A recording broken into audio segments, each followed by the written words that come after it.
Brother Roloff and I were in a trial that was going poorly. And he had this horrible habit. He would call you like 4 o'clock in the morning. And he'd always say the same thing. I didn't get you up, did I?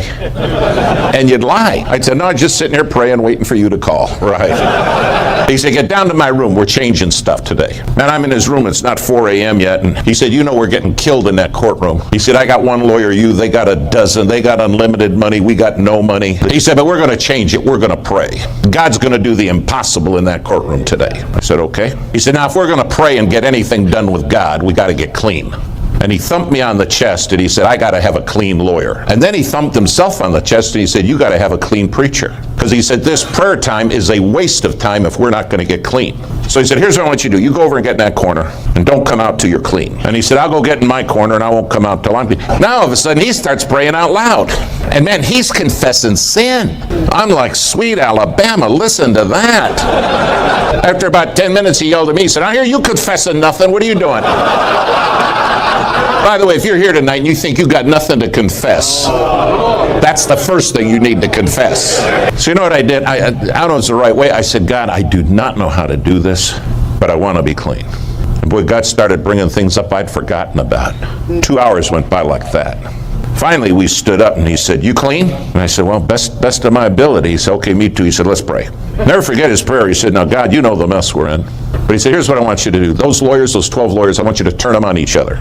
Make it where they don't like each other. Make it where they don't get along. And this judge, get him good and sick. He said, don't kill him. But make it where he can't stay and do the trial today. And God will give you the glory. And he turned to me and he says, is that prayer okay with you, Brother Gibbs? And I didn't even close my eyes yet. I'm like, this is getting downright personal. 8:30 in the morning, judge walked in. He said, you ready to proceed, Mr. Gibbs? I said, yes. Turned to the lead lawyer for the other side. He said, you willing to proceed?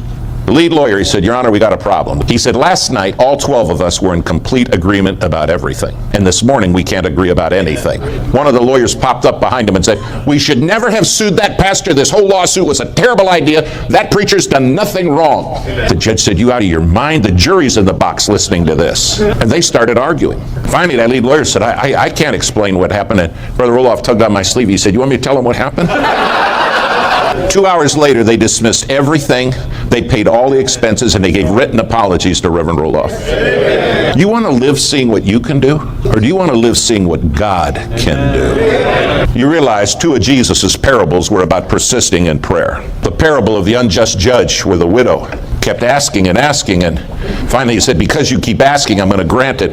And Jesus said, that's how I want you to be with your Father. Don't stop asking. He's going to answer. You just got to believe it.